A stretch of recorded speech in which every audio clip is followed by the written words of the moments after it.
کیا بدر تو ہے ہی سننے کے لیے، وہ تو بچپن سے سنا ہے۔ میرے عزیز میرے دوست میرے پیارے اسلامی بھائی، اب دیکھو صحابی کی روایت ہے، برا بن عازب کہتے ہیں، توجہ میری جانب ہو تھوڑی دیر کے لیے، میری جانب توجہ۔ برا بن عازب کہتے ہیں کہ مجھے اللہ کے رسول صلی اللہ علیہ وسلم کی شریف کی حدیث کہ اللہ کے رسول صلی اللہ علیہ وسلم نے مجھے بھیجا کہ جاؤ علی کو بلا کے لاؤ۔ میں گیا علی کی بارگاہ میں، میں نے کہا علی آپ کو سرکار بلا رہے ہیں۔ جب وہاں سے پلٹا تو میں نے دیکھا کہ خاتون جنت مصلی بچھائے ہوئے عبادت کر رہی ہیں، اور حسن و حسین کا حسنین کریمین کا جھولا جھول رہا ہے، جھولا جھول رہا ہے۔ میں حیرت زدہ اور سے دیکھ رہا ہے، اللہ یہاں تو کوئی ہے نہیں، جھولا کیسے جھول رہا ہے؟ علی بھی ہو خاتون جنت اندر نماز میں ہے، جھولا کیسے جھول رہا ہے؟ میں حیرت زدہ رہا، اور اسی حیرت میں اسی شش و پن میں مبتلا جب میں سرکار کی بارگاہ میں آیا تو کھویا ہوا تھا اس واقعے میں۔ سرکار نے ارشاد فرمایا برا بن عازب کیا ہوا؟ کیا تم نے علی کو کہا پیغام دیا؟ کہا یا رسول اللہ علی کو پیغام ہے۔ کہا تیرے چہرے پہ یہ سوالات کیسے ہیں؟ علم غیب ہے، سرکار جانتے تھے دل کی بات، سرکار سمجھ گئے۔ کہا ہے یا رسول اللہ ایک بات ایک سوال ہو جاتا ہے۔ کہا وہاں پہ کوئی نہیں تھا جہاں پہ حسنین کا جھولا تھا، لیکن جھولا جھول رہا تھا۔ فاطمہ اندر تھی، علی ادھر تھے، حسنین کے جھولا کے پاس کوئی نہیں تھا۔ کہا اللہ کا شکر ہے الحمدللہ، تمہیں خبر نہیں حسنین کے جھولا کو جھولانے کے لیے فرشتے آ گئے۔ میری فاطمہ وہاں عبادت کر رہی تھی، مصلی پہ سجدے میں تھی، رب نے حسنین کے جھولا کو جھولانے کے لیے فرشتوں کی جماعت کی۔ اب بتاؤ کھانا کہاں سے آیا؟ نام کہاں سے آیا؟ جھولے جھولانے والا کہاں سے آیا؟ کپڑے کہاں سے آئے؟ تو اب یہ سب جنت سے آئے، تو کیا حسن حسین کے مقام کو اس دنیا میں اغرے کر کے اس ذہن سے اس دماغ سے حسین کے مقام کو کوئی سمجھ پائے گا؟ لوگ جانے کے لیے تڑپ رہے ہیں، جانے کے لیے چلے کا سہارا لے رہے ہیں، وہاں تو آتے ہی حسنین کا مقام، حسنین کا معاملہ، حسن و حسین کا معاملہ دنیاوی نہ رہا، بلکہ حسین کا معاملہ وہ جنتی ہو گیا۔ سب کچھ جنت سے آ رہا ہے۔ میرے عزیز میرے پیارے اسلامی بھائی، امام عرش مقام کو، آپ کے بلندی کو، آپ کے درجات کو عقل کے ترازو پہ مت ڈالو۔ اگر پوچھنا ہے مقام حسین تو ابو بکر سے پوچھ لو، تمہیں پتا چل جائے گا۔ مقام حسین اگر پوچھنا ہے تو عمر فاروق سے پوچھو، مقام حسین اگر پوچھنا ہے تو عثمان غنی سے پوچھو، ارے بلال حبشی سے پوچھ لو مقام حسین کیا ہے۔ کہ حضرت ابو بکر صدیق ہیں، حضور امام حسین کو کاندھے پر لے کر کے گلی سے نکل رہے ہیں، سامنے علی آ گئے، اور حضرت امام حسین حضرت ابو بکر صدیق کے اس کو پکڑے ہوئے ہیں، اور حضرت ابو بکر صدیق رضی اللہ تعالیٰ عنہ خوشی میں مست ہو رہے ہیں، خوش ہیں، بے پناہ خوش ہیں، جبکہ ضعیفی ضعف و نقاہت بڑی ہوئی ہے، لیکن حضرت امام حسین کو کاندھے پر بیٹھال کر کے خوش ہیں۔ حضرت علی نے آگ دکھائی، کرنا علی ایسا مت کرنا بھائی میرے، ارے یہ تو پوچھ میں کیا کر رہا ہوں، ارے یہ تو اپنے محبوب کی سنت کو ادا کر رہا ہوں، اگر مقام پوچھنا ہے تو ان صحابہ سے پوچھو، ان صحابی سے پوچھو، کس سے نہ پوچھو؟ صحابی سے پوچھو، اس سے مت پوچھو، جس کی گھٹی میں مصطفیٰ جان رحمت نے پلا دیا ہے، ان سے پوچھو۔ اچھا ایک واقعہ ہے اور سنو گے؟ ارے سنو گے؟ ایک واقعہ ہے، حضرت امام حسین پاک امام عرش مقام ہے، آج بھی آپ کی خواہش ہے، آپ اہل بیت کے چاہنے والے ہیں، آپ کی خواہش ہوتی ہے کہ اگر میرے باپ چاہے وہ جنازہ ہو، چاہے میت ہو، چاہے شادی ہو، اگر قائد ملت مل جائے تو کیا کہے گا؟ نماز جنازہ کے لیے حضرت تشریف لے آئے تو کیا کہے گا؟ اگر حضرت نہیں آیا تو اس خاندان کا کوئی بھی آ جائے اگر وہ آ جائے گا بڑی خوشی ہوتی ہے کہ نہیں؟ آپ یا زبردستی کا سودا کرتے ہو؟ نہیں نا، خوشی سے کہ نہیں مخدوم کی اولاد ہے، اشرف کی اولاد ہے، پنجتنی اولاد ہے، یہ حسنین کریمین کی اولاد ہے، نجب الطرفین ہے. اگر اس نے پڑھا دیا نماز تو گویا اس نے دعا مانگا، دعا قبول ہو یا نہ قبول ہو، لیکن دل یہ کہتا ہے کہ نسبت ضرور قبول ہو جائے، وہ چاہے جیسا. تو حضرت امام عرش مقام امام حسین پاک کی بارگاہ میں عرضی پیش کی گئی، حضور میرے باپ کا انتقال ہو گیا جو صحابی رسول تھے، میرے حضور آ کر کے نماز جنازہ اگر آپ پڑھا دیتے تو بڑا کرم ہوتا، بڑا احسان ہوتا. ان کی خواہش تھی، آپ نے ارشاد فرمایا ٹھیک ہے جاؤ میں آتا ہوں. نماز جنازہ میں آئے، نماز جنازہ ادا کیا. لوگوں نے کہا کہ وہ سرکار تشریف لے چلے. اب نماز جنازہ پڑھانے کے بعد اپنے نالین کو اتارا، جوتی کو اتارا اور قبرستان میں چلے گئے. وہاں دفن ہوا. دفن کفن کرنے کے بعد لوگوں نے دیکھا کہ ایک بہت ہی ضعیف و ناتوا انسان ہے جو پورے وجود کو کمبل میں لپیٹے ہوئے ہے، ہاتھوں میں عصا لیے ہوئے ہے اور بڑی مشکل سے وہ چل رہا ہے. پورا ضعیف العمر ہے. لیکن جیسے ہی امام عرش مقام کو اس ضعیف نے دیکھا کہ امام عرش مقام امام حسین پاک وہاں سے اپنے نالین کی جانب بڑھے ہیں، اب وہ بوڑھا بوڑھا نہ رہا، اب وہ بوڑھا بوڑھا نہ رہا، اب وہ جوان ہو گیا. اس کے عشق کی جوانی آگے بڑھ گئی. بڑھاپے کو پیچھے کیا، پیدری کو پیچھے کیا، بزرگی کو پیچھے کیا، ذوق و نقاہت کو پیچھے کیا. عشق جوان ہو گیا، آگے بڑھا اور دوڑتا ہوا لاٹھی کا سہارا لیتے ہوئے گرتا پڑتا ہوا دوڑتا ہوا گیا اور نالین حسین کو اٹھا لیا اور اپنے شملہ سے، یہ جو پیچھے رہتا پگڑی کے پیچھے ہے نا، جسے کیا کہتے ہیں؟ شملہ کہتے ہیں، بعض لوگ شملہ بھی کہتے ہیں. اس سے اس نے نالین کو صاف کرنا شروع کیا. چہرہ ٹھکا ہوا، نالین پاک کو صاف کیا. اور جب حسین پاک آئے اپنا اپنے قدم ناز کو بڑھایا تو اس ضعیف العمر نے حسین پاک کے قلموں کو اپنے ہتھیلی پہ رکھا، اپنے ہاتھ پہ رکھا اور اپنے نالین سے اس کے نیچے لگے ہوئے وہ گرد و غبار جو بوسہ لینے کے لیے امام عرش مقام کے کلوے سے مس ہوئے تھے، اس گرد و غبار کو اپنے شملے سے ہٹایا، صاف کیا اور پھر نالین پاک پہنا دیا. لوگوں نے کہا کہ یہ حسین تو جوان ہے اور یہ ضعیف العمر، آخر کون بوڑھا ہے کون بوڑھا ہے. لوگ شش و پنج میں پڑ گئے، گفتگو ہونے لگی، باتیں ہونے لگی. میرے عزیز اسی درمیان جب ان سے برداشت نہ ہوا تو انہوں نے اپنا کمبل ہٹایا، اپنے چہروں کو واق کیا تو دنیا دیکھ کے حیران رہی. یہ ضعیف کوئی اور نہیں، یہ بوڑھا کوئی اور نہیں ہے بلکہ رسول پاک کے قرب میں رہنے والا، رسول پاک کے قربت میں رہنے والا حضرت ابو ہریرہ. حضرت ابو ہریرہ سے لوگوں نے سوال کیا تو آپ نے ارشاد فرمایا، اے لوگوں سنو، خدا کی قسم اس کا مقام جو مصطفیٰ نے مجھے بتا دیا ہے، اگر میں بتا دوں تو دنیا اسے زمین پہ چلنے نہیں دے گی بلکہ سر اور کاندھے پہ بیٹھا ہے. تو حضرت ابو ہریرہ نے مقام بتا دیا. تو اب بتاؤ صحابی سے ہم پوچھیں یا ان وہابیوں سے پوچھیں؟ صحابی نہیں ہے، صحابی سے ہم پوچھیں گے، ان کے نقش قدم پہ چلیں گے. کہاں چلے بھیا؟ تم تو نہیں آ گئے ہو بھٹک کے ادھر سے، ضرورت کے تحت جا رہے ہیں. ہاں ضرورت کے تحت جاؤ پھر آؤ. ارے خاموش رہو، خاموش رہو، اس مجلس میں ہنسو مت. گفتگو ہو گئی، آ گیا جملہ بول دیا. چونکہ بڑی باادب مجلس ہے نا، اس مجلس کی طرف حسین کی نگاہ ہے. اس مجلس کو مصطفیٰ دیکھ رہے ہیں، حسین دیکھ رہے ہیں، اس مجلس کو علی مولا دیکھ رہے ہیں، اس مجلس کو کہہ لینے دو غوث اعظم دیکھ رہے ہیں، غریب نواز دیکھ رہے ہیں، شاہ سندھ دیکھ رہے ہیں، ہمارے پیر و مرشد اس مجلس کو دیکھ رہے ہیں.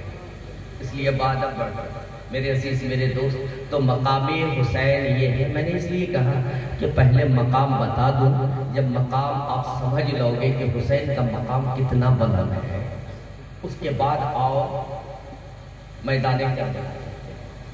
راحت القلوب بابا فرید الدین گنج شکر، وہ کتاب ہشت بہشت میں بھی احجا کی گئی ہے. اس کتاب کا نام ہے راحت القلوب. اس میں بابا فرید الدین گنج شکر رحمت اللہ علیہ ارشاد فرماتے ہیں کہ 10ویں محرم کی رات ہے. امام عرش مقام نے میرے برادر کبیر نے آپ کو بتایا کہ امام عرش مقام نے اس رات کی مہلت مانگی تھی، مہلت لی تھی کہ آج نبی ہے، کل 10ویں دن ہے، 10ویں رات ہے، شب عاشور ہے، اس لیے شب عاشور کی بڑی فضیلت و اہمیت ہے۔ آج کی رات ہمیں موقع دے دو، کل جو ہونا ہوگا وہ ہو کر رہے گا، آج کی شب ہمیں دے دو، آج کی شب اپنے خیمہ اطہر میں سارے چراغوں کو گل کر دیا، ارشاد فرمایا کہ جسے جانا ہے چلے جاؤ، علی اکبر تم بھی جانا چاہتے ہو چلے جاؤ، سب کو لے کر کے چلے جاؤ، اس لیے کہ یہ سر میرا لینے آئے ہیں، ہاتھ مجھ سے مانگنے آئے ہیں، مجھے شہید کریں گے، تم سب چلے جاؤ۔ لیکن جب بتی تھوڑی دیر کے بعد جب بتی روشن کیا ہے، جب چراغ کو روشن کیا، دیکھا سب خاموش ہے، سب کی آنکھوں سے آنسو روا۔ پوچھا تم لوگ گئے نہیں؟ کہا آقا ہم کوفی تھوڑا ہی نہیں، یزیدی تھوڑا ہی ہیں جو چلے گئے، یہ تو موقع بڑی قسمت سے ہمیں ملا ہے، ہمیں بڑے نصیبے سے یہ موقع ملا ہے کہ ہم آپ کے ساتھ ہیں۔ یا ابن رسول اللہ، ہم یزیدی اور کوفی نہیں ہیں کہ ہم بھاگ جائیں، یا موسیٰ علیہ السلام کے چاہنے والے نہیں ہیں جو کہیں کہ آپ جائیں، آپ لڑیں، ہم تو بیٹھ کے کھڑے ہو کے تماشا دیکھیں گے۔ یا ابن رسول اللہ، ہم تو اہل بیت کے چاہنے والے ہیں اور اس یقین و اعتماد کے ساتھ کہتے ہیں کہ بیدل یہی تو تاج ہے مقصود کائنات، خیر النساء حسن حسین مصطفیٰ علی، کہ یہی 5 تو ہیں کہ آپ کے صدقے میں زندگی اللہ نے دی ہے، روزی اللہ نے دیا ہے، سب کچھ اللہ نے آپ ہی لوگوں کے صدقے میں دیا ہے، آپ کو چھوڑ کے ہم جائیں کیسے؟ یا ابن رسول اللہ ہم نہیں جائیں گے۔ تو پھر آقا نے ارشاد فرمایا پھر ایسا کرو کہ رات کو 2 حصے ہوگا، آدھی رات قرآن کی تلاوت کرو اور آدھی رات عبادت کرو۔ اب سب لوگ تلاوت کرنے لگے، ادھر امام عرش مقام بی بی زینب آئی بھائی کو دیکھنے کے لیے کہ آج آخری رات ہے، کل پتہ نہیں کیا ہوگا، کل کس کے لاشیں گریں گے، کس کا جسم زخموں سے چور ہوگا، تیروں کی بارش ہوگی۔ آج بھیا کی آخری دیدار ہوگا، بھیا کے چہرے کی زیارت کرنے کے لیے آئی ہے۔ حضرت امام عرش مقام نے اپنی بہن کے ہاتھوں کو بوسہ دیا ہے، بہن نے پیشانی کو حلقوم کو بوسہ دیا ہے، کہا بھیا غمزدہ تو نہیں ہو؟ نہیں غمزدہ نہیں ہو، نانا جان آئے تھے، خواب میں سب کچھ بتا گئے، نانا آئے تھے اور خواب میں ساری بات ساری رہنمائی کر گئے ہیں، اس لیے غمزدہ نہیں ہو۔ کہا بہن تم بھی تھکی ماندی ہو، سفر سے آئی ہو، تھکی ماندی ہو، پریشان ہو، سب کو سنبھالا دیا ہے، تھوڑی دیر کے لیے آرام کر لو۔ ابھی حضرت زینب ٹیک لگایا ہے، خیمہ کے چوک سے ٹیک لگایا ہے، آنکھ لگی ہے، دیکھا ہے کہ میدان میں دوران بہشت کی جھرمٹ اتری ہوئی، پوروں کی جھرمٹ آئی ہوئی، خواب میں دیکھ رہی ہیں۔ راحت القلوب ہے، بابا یہ شیعہ کی روایت نہیں بتاتا ہوں، بابا فرید الدین گنج شکر نے راحت القلوب میں سے بیان کیا کہ جب میں وہاں پہ گئی تو میں نے دیکھا کہ چاروں طرف حوروں کے جھرمٹ میں ایک نقاب پوش ہے، اور وہ نقاب پوش کنکڑ و پتھر کو اٹھا کر کے دور پھینک رہی ہے، اور تھوڑی سی جگہ ہے جسے صاف کر رہی ہے اور اپنے دامن سے جھاڑو دے رہی ہے، صاف کر رہی ہے۔ پوچھا اے بی بی، اے خاتون آپ یہ کیا کر رہی ہو؟ یہ ریگستان ہے، آپ یہاں پہ اپنے نقاب کے پردے سے آپ اسے صاف کر رہی ہو، یہ کنکڑ پتھر کیوں پھینک رہی ہو؟ آپ ہو کون؟ پلٹ کے دیکھا، کہا بیٹی تو مجھ سے سوال کر رہی ہے میں کون ہوں؟ ارے میں تیری ماں فاطمہ الزہرا بنت رسول اللہ ہوں۔ کہا ماں آپ یہاں کیا کرنے آئی ہو؟ آپ یہاں کیا کر رہی ہو؟ کہا بیٹی کل جب 72 زخم کھا کر، تیروں سے چھلنی ہو کر، تلواروں اور برچھوں سے چھلنی ہو کر، جب میرا لاڈلا میرے گود کا بالا شہزادے گل کو قبا، میرا بیٹا حسین جب 72 زخم کھا کر جب تھوڑے سے نیچے آئے گا تو اس وقت پورا جسم زخموں سے چھلنی ہوگا، اس لیے کنکر و پتھر کو ہٹا رہی ہوں کہ وہ دور مشیت ایزی کی بنیاد پہ پیر پڑھیں گے، پرچے لگیں گے، لیکن یہ کنکر، یہ پتھر کہیں میرے لال کے جسم میں چبھ نہ جائے اور میرے بیٹے کو تکلیف نہ ہو۔ اس لیے میں اس چیز کو یہاں سے ہٹا رہی ہوں۔ ابھی اتنا دیکھا ہی تھا کہ آنکھ کھل گئی، اور آنکھ جب کھلی ماں کی زیارت ہوئی تھی اور یہ بات بھی سنا تھا، تو پھر تڑپ بڑھی، بے چینی بڑھی، بے قراری بڑھی، پھر وہاں سے دوڑے، اور دوڑنے کے بعد خیمہ اطہر میں آئے۔ جب خیمہ اطہر میں آئے ہیں تو دیکھتی ہیں کہ امام عرش مقام شہزادے گلگقبا مصلی بچھا کر کے سر سجدے میں رکھے ہیں اور کہہ رہے ہیں مولا جو امتحان لینا ہے تو لے لے، میں ہر امتحان دینے کے لیے تیار ہوں۔ علی اکبر بچے یا نہ بچے اس کی فکر نہیں، قاسم بچے یا نہ بچے اس کا غم نہیں، اور محمد بچے یا نہ بچے مولا اس کی فکر نہیں، اس کا غم نہیں ہے۔ فکر رہے تو صرف اس کی ہے کہ محمد کی شریعت بچ جائے، رسول اللہ کی شریعت بچ جائے، دین اسلام بچ جائے۔ فکر اگر ہے تو صرف اس کی فکر ہے کہ نماز قائم ہو جائے، اذان کی صدا مسجد سے آتی رہے، نکلتی رہے۔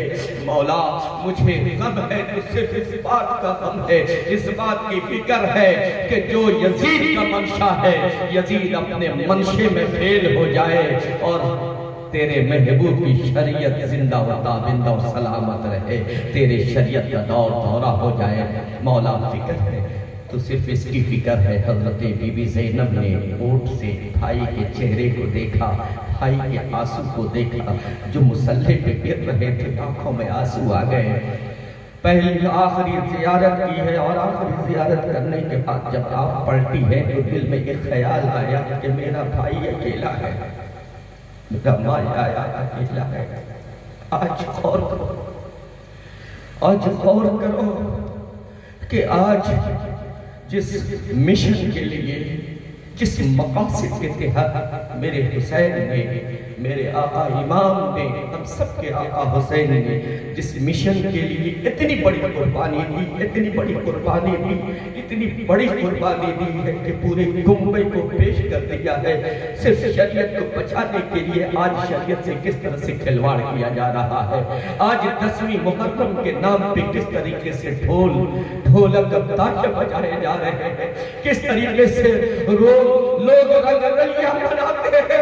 خدا کی قسم یہ کلیجہ پھٹتا ہے اور خون کے آنسو روتا ہو، جب ڈھولک کی تھاپ نظر آتی ہے تب خدا کی قسم اس کلیجے میں درد ہوتا ہے کہ میرے آقا نے، میرے حسین نے تو یہ نہ چاہا تھا، میرے حسین نے تو آخری پیغام دیا تھا سجدہ کر کے اور یہ کہا تھا اے میرے نانا کے چاہنے والوں، اے میرے نانا کے شہدائیوں، یہ میرا آخری پیغام ہے کہ مدینے والوں گواہ رہنا، نماز میری قضا نہیں ہے، چوڑی کے نیچے گلا تو ہے لیکن کوئی کسی سے گلا نہیں ہے۔ یہ پیغام آخری پیغام دیا تھا۔ اگر حسینی دل رکھتے ہو، اگر حسینی جذبہ رکھتے ہو، اگر حسینی ولولہ رکھتے ہو تو خدا کی قسم اپنے دلوں میں حسین کے اس پیغام کو یاد کرو کہ حسین پاک نے تمہیں کیا پیغام دیا ہے۔ اگر تمہیں محبت ہے شہزادے سے، اگر تمہیں محبت ہے آقا کے نواسے سے، اور یاد رکھو کہ اگر آقا کے نواسے سے محبت نہیں تو مصطفیٰ سے تمہیں محبت، تو آقا سے اگر محبت ہے تو آقا کے شہزادوں سے بھی تمہیں محبت ہوگی، اور جب آقا کے شہزادوں سے محبت ہوگی تو یقیناً آقا حسین کے آخری پیغام کو فالو تم کرو گے۔ آقا حسین کے پیغام کو اب تک فالو نہیں کیا تھا تو اب فالو کرو گے، اور جو پیغام دیا کربلا کی دھرتی سے اس پیغام پہ عمل کرو گے۔ تو حضرت بی بی زینب نے دیکھا کہ آپ بھائی، آپ لوگ گھبرا تو نہیں رہے ہیں؟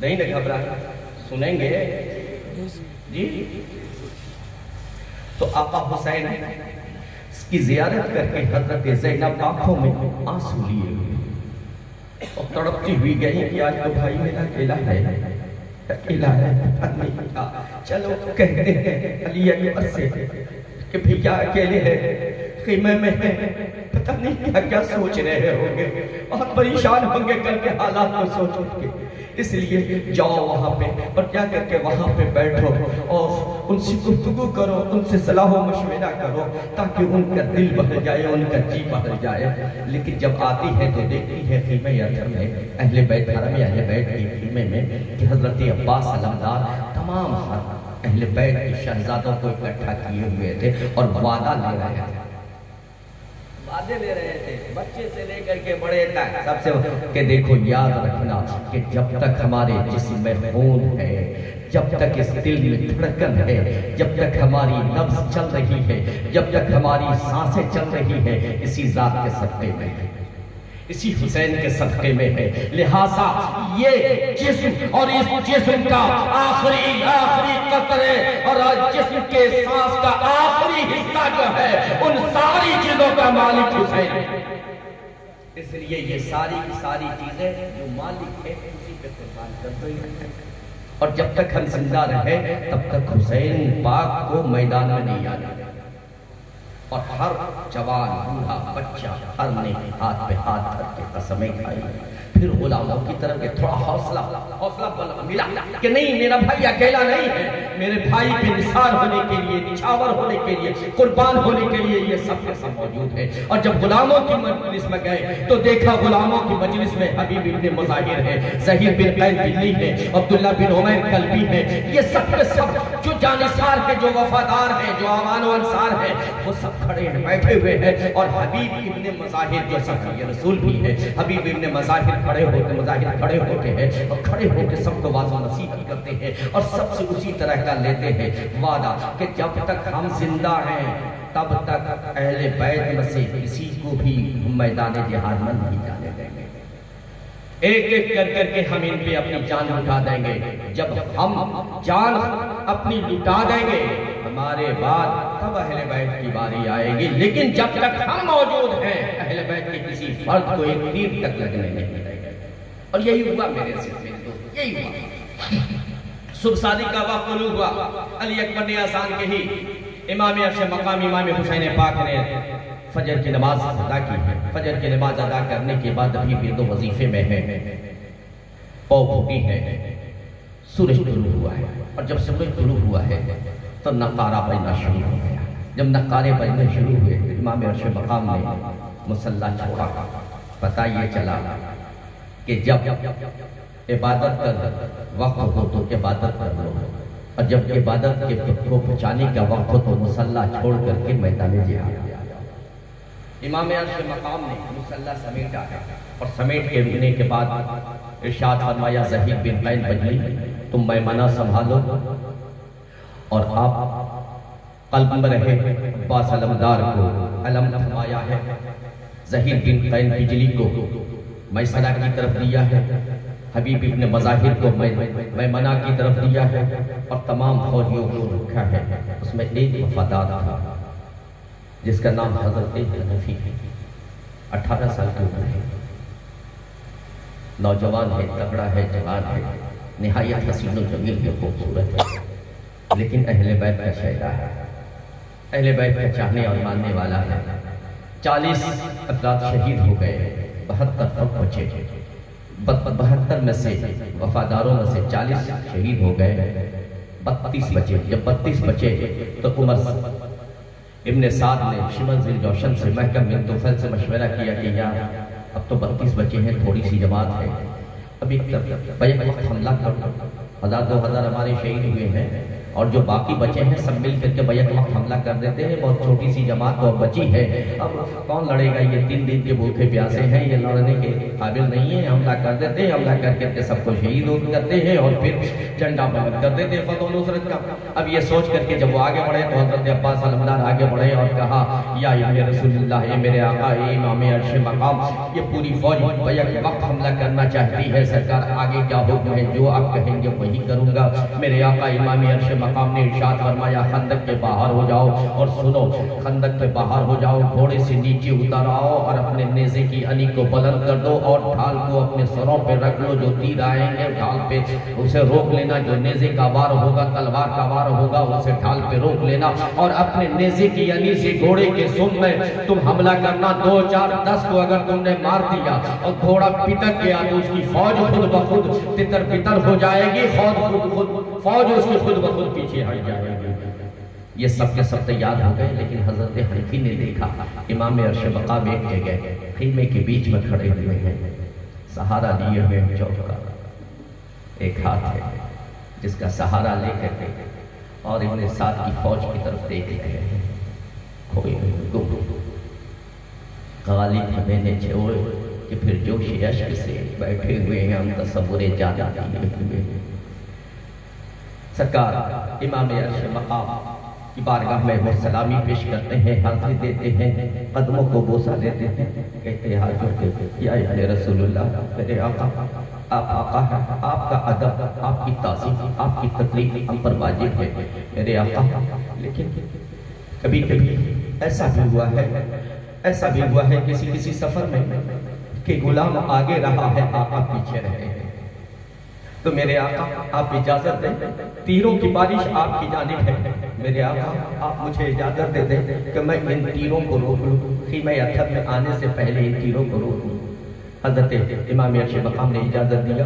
تاریخ طبری دوستوں کہتی ہے، تاریخ طبری میں بیان کیا جاتا، تاریخ طبری کہتی ہے کہ حضرت حنفی وہ جانثار ہے کہ حضرت حنفی امام عرش مقام کے آگے کھڑے ہو گئے، اور جو دائیں سے تیر جاتا تھا خیمہ کی طرح، خیمہ اطہر کی طرح، جدھر اہل بیت تھے، جدھر زینب تھیں، جدھر سکینہ تھیں، جدھر صغرا تھیں، جدھر ام کلثوم تھی، جدھر ام لیلہ، ام رباب، شہر بانو تھی، اور دائیں طرف سے جاتا تھا تو حضرت حنفی جو ہے اچھل کر کود کر اس تیر کو اپنے بازو سے روکتے تھے، جو بائیں سے جاتا تھا اسے بائیں سے روکتے تھے، اور جو سامنے سے آتا تھا اسے اپنے سینے سے روکتے تھے۔ تاریخ طبری کہتی تھی کہ ایسا شوق اور ایسا ذوق تھا اہل بیت کی محبت تھا، ایسا دھن سوار تھا کہ جسم پر تیر چبھتا تھا، لیکن حضرت حنفی اسے توڑتے تھے، تیر کو نکال کے پھینک دیتے تھے اور مسکرا کر آقا حسین کا دیدار کرنے لگا۔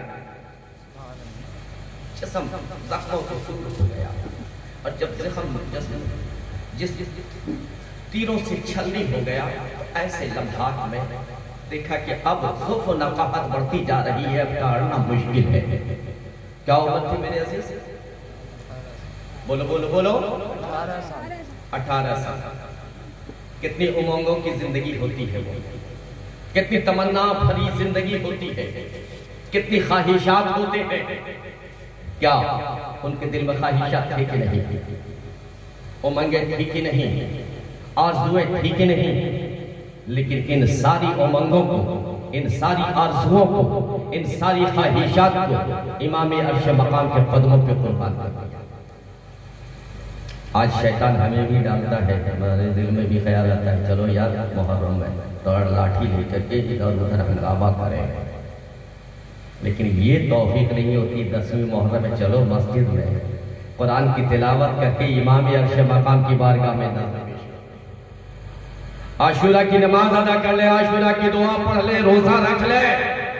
نہیں، میلہ اور ٹھیلا میں جانے کے لیے ہمارے پاس وقت تو ہوتے ہیں، لیکن جس حسین نے 10ویں محرم کو قربانی پیش کی ہے، اس حسین کی بارگاہ میں نظر پیش کرنے کے لیے، اصال کرنے کے لیے ہمارے پاس اوقات نہیں رہتے۔ باپ اپنے بیٹی کی انگلی پکڑا کر کے میلہ دکھانے لے جاتا ہے، لیکن کیا وہ باپ کبھی یہ سوچا کہ علی اکبر نے اگر پوچھ لیا تو محشر میں کیا جواب دو گے؟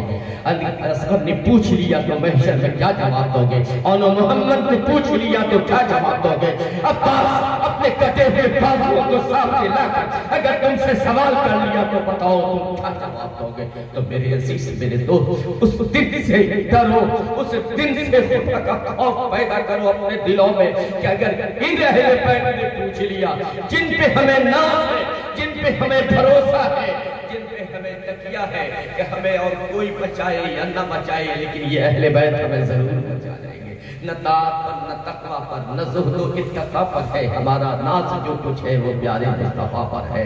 میرے عزیز، میرے دوست، میرے پیارے اسلامی بھائی، حضرت حنفی جب زخموں سے چور ہو گئے، ضعف و نقاہت بڑھنے لگی، کمزوری غالب آ گئی، تو حضرت حنفی نے ایک طرف بھالے کو گاڑا، دوسرے طرف نیزے کو گاڑا، بازوؤں میں پیوست کیا اور اس کے سہارے کھڑے رہے، اس کے سہارے کھڑے رہے۔ لیکن جسم نے جواب دے دیا، ساتھ دینا چھوڑ دیا، اور جب جسم نے ساتھ دینا چھوڑ دیا تو ضعف و نقاہت کی وجہ سے آپ جب گرنے لگے، لڑکھڑائے ہیں ابھی، جیسے ہی لڑکھڑائے ہیں، امام عرش مقام نے اپنا دایاں بازو پیش کیا، اپنے دائیں بازو میں لے لیا۔ کتنے خوش نصیب ہیں، بولو سبحان اللہ کہہ دو ان کے نام پہ، کتنے خوش نصیب ہیں جو حسین کے بازو میں ہیں۔ حسین جس کے لیے اپنا بازو پا کر اپنے بازو کو کھول دے اور اپنے سینے سے لگا لے، تڑپے ہیں آقا حسین کی گود میں چپکائے ہیں، تڑپے ہیں، کہا اے آقا میری تمام قربانی کا سلہ تجھے ایک لمحے، آقا آج اس سینے سے لگ گیا ہوں جس سینے سے لگنے کی تمنا برسوں سے میں نے اپنے دلوں میں پالی تھی۔ یا ابن رسول اللہ آپ کے جسم سے ٹچ کر لیا ہے اپنے جسم کو، اب اس جسم کو جہنم نہیں جلا سکتی ہے۔ اے میرے آقا بس ایک جملہ اور کہہ دو، کہا اے حنفی ٹھہر جا، اے حنفی رک جا۔ اپنے ہاتھوں سے میرے آقا نے اپنے ہاتھوں سے اس کے تیر کو نکال کے پھینکا ہے، اپنے دستار سے، اپنے ہاتھوں سے آقا عرش مقام نے حضرت حنفی کے چہرے کو صاف کیا ہے، زخموں پہ ہاتھ پھیرے ہیں۔ آقا کی بارگاہ میں حضرت حنفی نے قدموں کو پکڑا، کہا سرکار بس ایک جملہ کہہ دو، بس ایک جملہ کہہ دو، میری مراد پوری ہو جائے گی۔ آپ نے ارشاد فرمایا بول حنفی بول، کیا کہنا چاہتا ہے، کیا کہلوانا چاہتا ہے، بول۔ تو حضرت حنفی نے قدموں کو چوما بوسا دیا اور کہا اے میرے آقا بس ایک جملہ کہہ دو کہ آپ مجھ سے راضی ہو گئے، اس لیے کہ جب آپ راضی ہو گئے تو مدینے والے تاجدار راضی ہو جائیں گے، اور جب وہ راضی ہو گئے تو راضی ہو جائے گا۔ صرف آپ یہ کہہ دو، میرے آقا امام عرش مقام نے دونوں ہاتھوں سے اٹھایا ہے، اپنے سینے سے بھیجا ہے اور کہا اے حنفی میں خدا کو گواہ کر کے کہتا ہوں کہ میں بھی تجھ سے راضی ہوں، اور نانا جان بھی تجھ سے راضی ہے، اور میرا رب بھی تجھ سے راضی ہے، اور میری دعا ہے کہ کل جنت میں اللہ تجھے میرا ساتھی بنائے۔ بتاؤ جنتی جوانوں کا سردار یہ دعا کر رہا ہو، خوش نصیب ہے وہ جوان، خوش نصیب ہے وہ جوان۔ تو آج بھی جو ہو ابراہیم سا ایمان پیدا، آج بھی ہو جو ابراہیم سا ایمان پیدا، آگ بھی کر سکتی ہے انداز گلستہ پیدا۔ اگر آج بھی وہی جذبہ، وہی حوصلہ، وہی امنگ ہمارے نوجوانوں میں پیدا ہو جائے کہ نہیں ہمیں ہر چیز چھوڑ دینی ہے، شریعت کا دامن نہیں چھوڑنا ہے، ہمیں سب کچھ چھوڑ دینا ہے، لیکن شریعت مطہرہ کو مضبوطی سے پکڑنا ہے۔ آج بھی اگر وہی حوصلہ پیدا ہو جائے، اگر آج بھی وہی جذبہ میرے جوانوں میں آ جائے، تو خدا کی قسم جب میرے قدم لڑکھڑائیں گے حسین کا بازو آگے آ جائے گا تجھے تھامنے کے لیے، حسین کے بازو آگے بڑھیں گے اور تجھے اس لڑکھڑاتے ہوئے لمحات میں تجھے سہارا دیں گے، اور آگے بڑھ کر کے تجھے سہارا دے کر اپنے کلیجے سے لگا لیں گے، اس لیے کہ حسین مرے نہیں ہیں۔ بولو بولو بولو بولو میرے عزیز، بولو جوان، زندہ ہے نا؟ تو زندہ ہے تو آ سکتے ہیں نا؟ یہیں پر تو آ کر کے ایک جملہ میں بول دوں کہ یہیں پر آ کر کے لوگ گمراہ ہو گئے، ہے نا؟ یہیں پر آ کر کے لوگ گمراہ ہو گئے اور بھٹک گئے۔ کیا بھٹکے؟ مرتا جسم ہے، روح نہیں مرتی۔ جی روح مرتی ہے نہیں نا، جسم نہ مرتا ہے۔ تو جب جسم مرتا ہے روح تو زندہ سلامت رہتی ہے نا؟ روح یہاں کی تھوڑا ہی ہے، روح یہاں کی ہے، عالم ارواح سے آئی ہے، وہ زندہ رہتی ہے۔ سنی پکارتا روح کو ہے یا جسم کو؟ جی روح کو، روحانیت کو پکارتا ہے. وہ سمجھتا ہے کہ ہم جسم کو پکارتے ہیں، یہی سمجھ کا فیل ہے. وہ سمجھتا ہے کہ ہم غوث اعظم کے جسم کو پکار رہے ہیں، مخدوم صاحب کے جسم کو پکار رہے ہیں، ہم شبیہ غوث اعظم کے جسم کو پکار رہے ہیں، غریب نواز کے جسم کو پکار رہے ہیں، علی مولا کے جسم کو پکار رہے ہیں، حسن و حسین کے جسم کو پکار رہے ہیں. لیکن حقیقت یہ ہے کہ سنی کا ہر مسلمان، سنی کا ہر بچہ جسم کو نہیں پکارتا ہے، غوث اعظم کی روحانیت کو آواز دیتا ہے. تو روح زندہ ہے تو روحانیت زندہ ہے، اور روحانیت آپ کی مدد کرتی ہے. تو میرے عزیز میرے دوست، آج بھی ہو جو ابراہیم سیمہ پیدا آج بھی کر سکتی ہے انداز گلزدہ پیدا. میرے عزیز آج بھی اگر وہ جذبہ لے کر کے اٹھو کہ نہیں آج سے ہم عہد کرتے ہیں کسی پیر سے نہیں، کسی عالم و مولانا سے نہیں، اپنے رب سے. ایک وعدہ تو کر چکے ہو وہاں، ایک وعدہ تو وہاں کیا ہے، دوسرا وعدہ اپنے پیر کے ہاتھ پر ہاتھ دے کر کے کیا ہے کہ حضور ہم نماز پڑھیں گے. یہ وعدہ کیا ہے، اللہ سے وعدہ کر کے وہاں سے آئے، یہاں سے پیر سے وعدہ کیا ہے. نہیں ہوگا ہم لوگ پیر پرست ہیں نا، بولیے ہے کہ نہیں؟ اور بھروسہ کس پر ہے؟ بولو قبر میں کون بچانے آئے گا؟ میرے اعمال ایسے ہیں، میرے کردار ایسے ہیں، کیریکٹر ایسے ہیں، پھر کون بچائے گا؟ ارے غوث اعظم کے دھوبی نے جب نعرہ لگایا تھا قبر میں تو غوث اعظم کی روحانیت آ گئی. میرا بھی یقین و اعتماد ہے کہ مجھے سرکار کلا بچائے گا. بولو ہے نا؟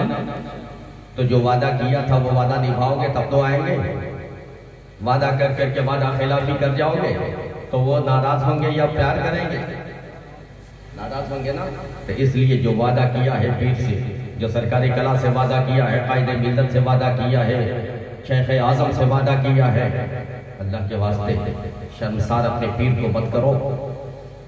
تمہارے کردار سے تمہارا پیر شرمسار نہ ہو جائے، تمہارے کردار سے کہیں تمہارا شیخ شرمسار نہ ہو جائے، تمہارے کردار سے، تمہارے کیریکٹر سے، تمہارے عادت و اطوار سے کہیں ایسا نہ ہو کہ سرکار کلا کی روحانیت خاموش ہو جائے، شرمسار ہو جائے، کہ سرکار کلا یہ کہے کہ غم حسین سینے میں پامال ہے نا. 10ویں محرم کو یہ سرکار کلا کہتے ہیں کہ 10ویں محرم کو کسی یتیم کے سر پہ دست شفقت رکھ دینا، علی اصغر کی یاد آ جائے گی. معصوم علی اصغر کے نام پہ کچھ کر دینا، اس یتیم کی مدد کر دینا، کسی بیوہ کی مدد کر دینا، کسی یتیم کی مدد کر دینا. بتاؤ ایمانداری سے یہ سب سے بڑا کام ہے کہ نہیں؟ 10ویں محرم کے دن یہ سب سے بڑا کام ہے کہ نہیں؟ لیکن ہمارے گاؤں میں، ہمارے علاقے میں، ہمارے محلے میں کون یہ کام کرتا ہے؟ بولو 500 1000 2000 ہم لے کر کے جاتے ہیں اور میلہ ٹھیلا میں اپنے بچوں پہ لٹا دیتے ہیں. لیکن کیا علی اصغر کے نام پہ ہم کسی یتیم کو دیتے ہیں؟ علی اکبر کے نام پہ کسی یتیم کو دیتے ہیں؟ امام حسین کے نام پہ ہم کسی یتیم کو دیتے ہیں؟ پھر کیسے غلامی ہماری؟ پھر غلامی کا دعویٰ کیسا ہمارا؟ اگر دعویٰ کرتے ہو تو اس دعویٰ کے لیے ضروری ہے کہ دلیل دو، اور اس دعوے کی دلیل یہ ہے کہ آقا حسین نے جو پیغام دیا ہے اس پیغام پہ عمل کرنا چاہیے. میرے عزیز میرے دوست، حضرت حنفی کی شہادت ہو جاتی ہے. حضرت حنفی کے بعد یہ 32 جانثار ایک ایک کر کر کے میدان جہاد میں جاتے رہے، شہادت کا جام نوش کرتے رہے، اپنی جان جانے آفری کی حوالے کرتے رہے. حضرت عبداللہ بن عمیر کلبی بھی گئے، حضرت عبداللہ بن عمیر کلبی یہ بھی غلام با وفا تھے. حضرت نافع بن حلال وہ بھی غلام با وفا تھے، اور انہوں نے تاریخ ایسی رقم کی ہے، ایسی تاریخ رقم کی ہے جو کربلا کی دھرتی کے لیے حضرت نافع بن حلال نے، کہ جن کے آنکھ کو پھوڑا گیا، قید کر لیا تھا، انہیں جال میں پھنسا لیا تھا، قید کر لیا گیا تھا، اور قید کر کے شمر ذوالجوشن کے پاس پیش کیا گیا. شمر ذوالجوشن نے کہا کہ حسین کو برا کر، حسین کی غلامی سے انکار کر دو. کہا یہ سب کر دو گے تو ہم تمہیں چھوڑ دیں گے. کہا یا حسین، کوڑے مارے، کہا یا حسین. علی چپ ہوتا تھا جسم میں، جب جب چپ ہوئے کہے علی مولا، جب چپ ہوئے کہے یا حسین. پلٹ کے کہتے تھے نادان، تیرے پاس جتنا ہتھیار ہے آزما لے، یہ حسینی غلام ہے، یہ حسینی غلام ہے. کبھی حسین کا نام ہم چھوڑ نہیں سکتے، اس لیے کہ ہماری تو دعا ہے ہماری تو یہ دعا ہے کہ الہی بحق بنی فاطمہ کے برقول ایما کنم خاتمہ اگر دعوتم رب کنید قبول منو دست دامان آل رسول. تو یہ تو ہماری دعا ہوتی ہے. تو تمہیں جس طرح سے آزمانا ہے آزما لو. چنانچہ آنکھ کو پھوڑا گیا, ہاتھ کو باندھ دیا گیا چوک سے, ہاتھ کو پھوڑا گیا, کان کو کاٹا گیا, ناک کو کاٹا گیا, جسم کو چھلنی کیا گیا, تیروں سے آزمایا گیا ہے. نیزے کی انی چبوئی جا رہی تھی اور اس میں مرچ چھڑکا جاتا تھا, نمک چھڑکے جاتے تھے اور کہا جاتا تھا اب بھی توبہ کر لے, اب بھی حسین کو برا کہے. لیکن وہ بندہ سوائے یا حسین کہنے کے اور کچھ نہ کرتا تھا. تو اب ہم لوگ بھی غلام ہیں. اب بتاؤ ہماری غلامی وہاں پہ کتنی شرمسار ہو جائے گی جب نافع بن بلال سامنے آئیں گے, اور اگر وہ سوال کر دیں گے تو ہماری غلامی کتنی شرمسار ہوگی. بہرحال میرے عزیز, میرے دوست, یہ غلاموں کی باری آئی. غلام سب شہید ہو گئے. اب خاندان حرم اہل بیت میں بچے, حرم اہل بیت کے بچے. تو اب وہ لمحہ آیا, اب وہ منظر آیا ہے کہ جس منظر کو بیان کرنے کے لیے حقیقت یہ ہے کہ جس منظر کو بیان کرنے کے لیے تاریخ کے پاس الفاظ نہیں ہے, تاریخ کے پاس جملے نہیں ہیں کہ وہ شہزادگان آئے, وہ شہزادگان آئے کہ جن کے گھروں میں قرآن کا نزول ہوا ہے, جن کے گھروں میں وحی اتری ہے. آج وہ شہزادے میدان کربلا میں آئے, میدان کربل میں آئے, میدان نینوا میں آئے ہیں. حضرت امام عرش مقام نے جب کہا کہ تم لوگ ٹھہر جاؤ, مجھے اب جانے دو, تو حضرت علی اکبر کھڑے ہوئے. حضرت علی اکبر تیار ہوئے, کہا بابا یہ کیسے ہو سکتا ہے, جوان بیٹا 18 سال کا نوخیز بیٹا موجود رہے اور باپ کو کربل میں جانے کی اجازت دے, باپ کربل میں جائے, ایسا کیسے ہو سکتا ہے. وہ تو وفادار بیٹا تھا, آج کے بیٹوں کی طرح نہیں تھا کہ آج کا بیٹا اگر 10 روپے 20 روپے بمبئی سے, بمبئی کی سرزمین سے, حیدرآباد کی سرزمین سے, بحرین سے, مسقط سے, عمان سے کما کر کے آتا ہے تو گھر میں بیٹھتا ہے, باپ کے ہاتھ میں تھیلا کما دیتا ہے, کہتا ہے بابا جاؤ جا کر کے مچھلی اور گوشت اور سبزی لے کر کے آ جاؤ. بولو حقیقت ہے کہ نہیں ہے؟ تو وہ ہمارے جیسے وہ علی اکبر تھے. حضرت علی اکبر نے قدموں کو تھام لیا, کہا بابا آپ کو جانے نہیں دوں گا, اگر آپ چلے گئے بابا تو دنیا کی تاریخ کیا کہے گی کہ سارے شہزادوں کو شہید کروا دیا, غلاموں کو شہید کروا دیا, آپ نے بیٹا کو بچا دیا. بابا یہ تو بتاؤ کہ جب میدان محشر برپا ہوگا اور یہ سارے شہداء جب اکٹھے ہوں گے اور جب ماں فاطمہ زہرا جب سامنے آئے گی تو بابا بتاؤ اس وقت تیرا علی اکبر اپنا سر شان سے جھکاوے گا. اگر یہ پوچھا ماں فاطمہ زہرا نے, دادی جان نے سوال کر دیا, علی اکبر تو جوان تھا, سب شہید ہو گئے, تو کیا کر رہا تھا, تو اس وقت میرا معاملہ کیا ہوگا. بابا بتا دو کہ اس وقت میں کتنا شرمندہ ہوگا, کتنا شرمسار ہوں گا. حضرت امام عرش مقام نے ارشاد فرمایا, بیٹے علی اکبر مجھ سے زیادہ تمہیں زینب نے پرورش کی ہے, زینب نے پالا ہے تجھے, زینب کا حق زیادہ ہے, اس لیے جا زینب سے اجازت لے لے. حضرت بی بی زینب کی بارگاہ میں گئے حضرت علی اکبر کو بٹھایا ہے, کہا پھوپھی جان مجھے اجازت دو. کہا نا ایسا ہرگز نہیں ہو سکتا ہے, میں نے تجھے بڑے پیار سے پالا ہے, بڑی محبت اور بڑی شفقت سے پالا ہے.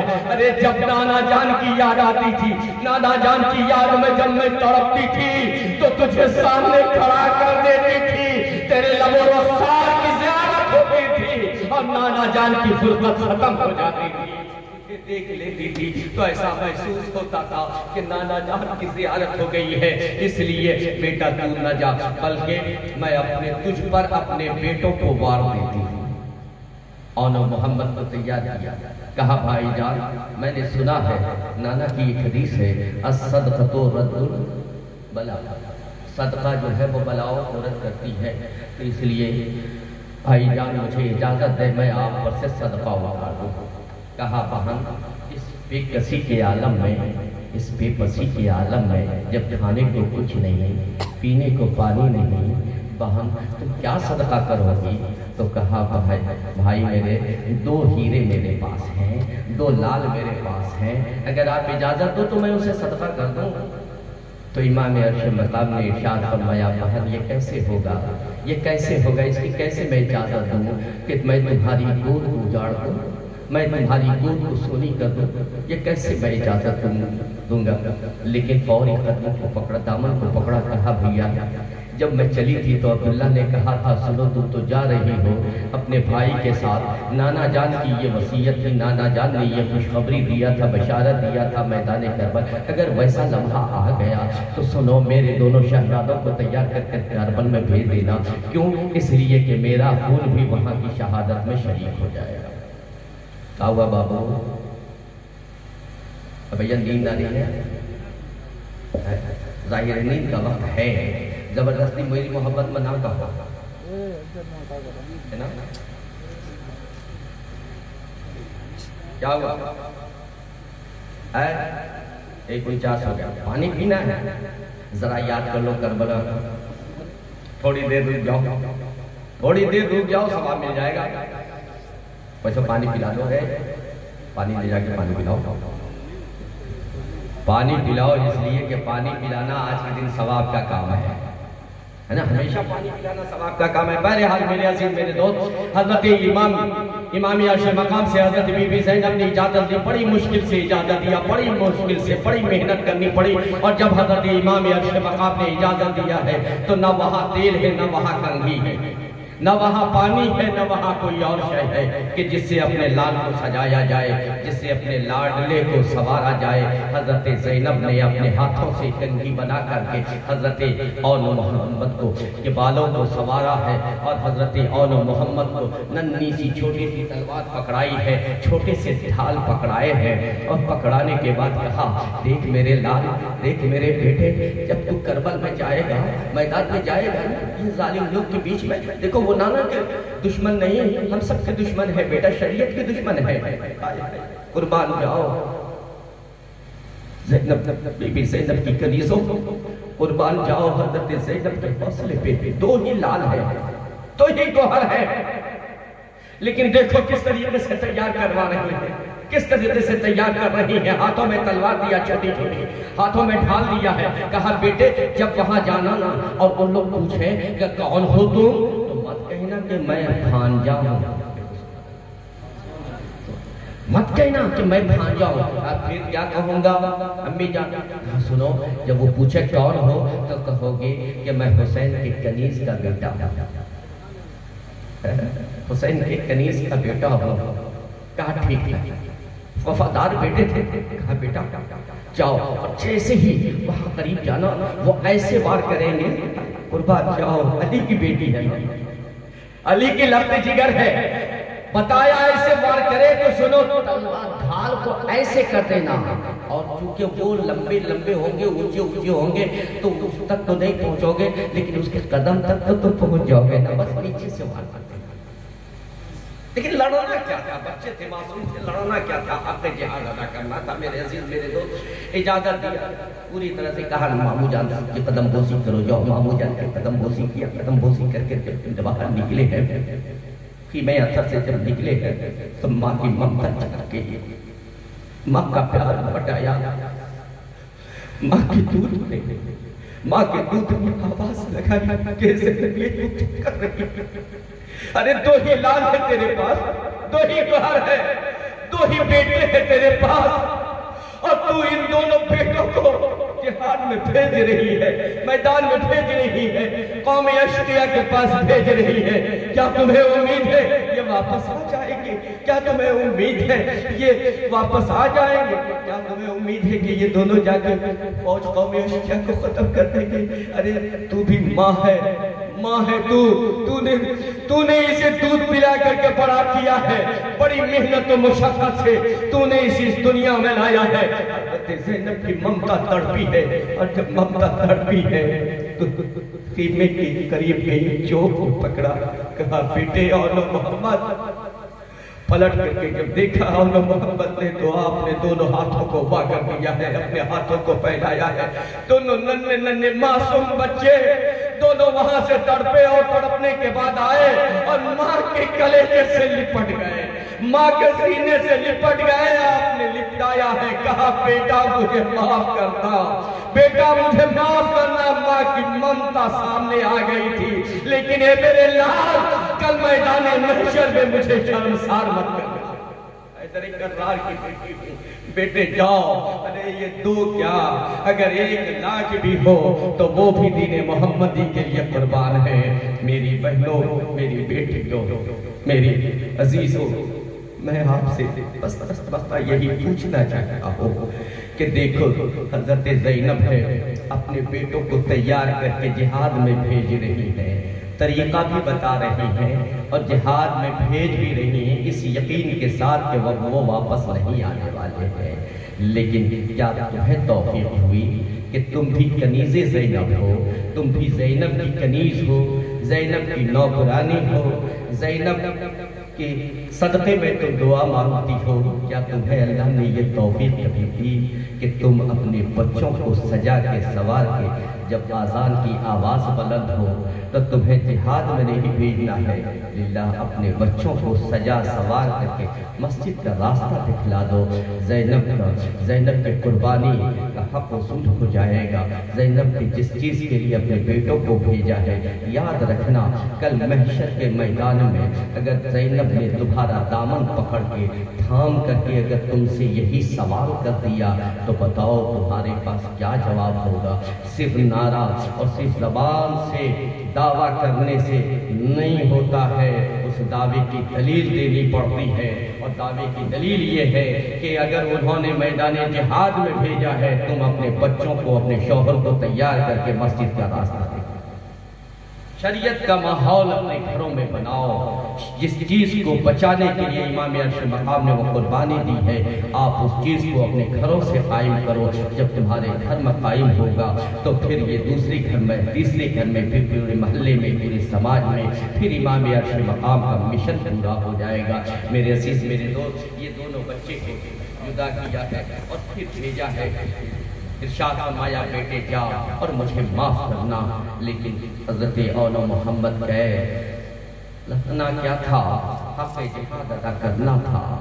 اور آپ گئے اور دو ظالم آگے بڑھا. دونوں ظالم نے، ظالمی یزیدیوں نے آپ پہ وار کیا. لڑنا کیا تھا؟ ترس بھی نہیں آیا ان معصوموں پہ حملہ کیا.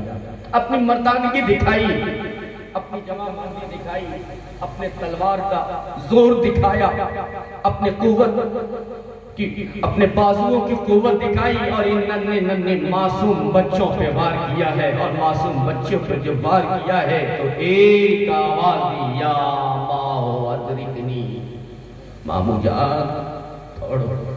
آواز صدا آئی، تڑپے خاک و خون میں گلتا ہو گئے، خاک و خون میں گلتا ہو گئے.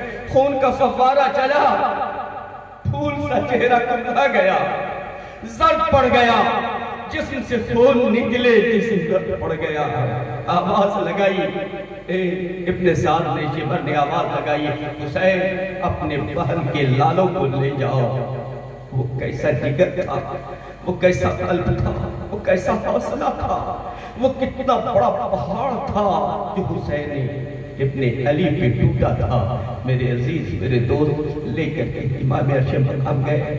دونوں شہزادوں کو اٹھایا ہے، آسمانی عزت بری نگاہ سے دیکھا، نظر اٹھایا، کہا مولا حسین تیری رضا پہ راضی ہے، حسین تیری رضا پہ راضی ہے. مولا یہ تو بتا دے کہ کیا حسین کی قربانی سے تو بھی راضی.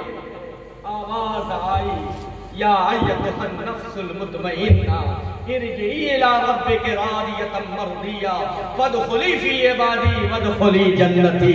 اے حسین ہم تم سے راضی ہیں، تو ہم سے راضی ہے. لے کر کے دونوں بچوں کو آئے. الغرض میرے دوست، دونوں شہید ہو گئے. حضرت امام قاسم کی بھی باری آئی.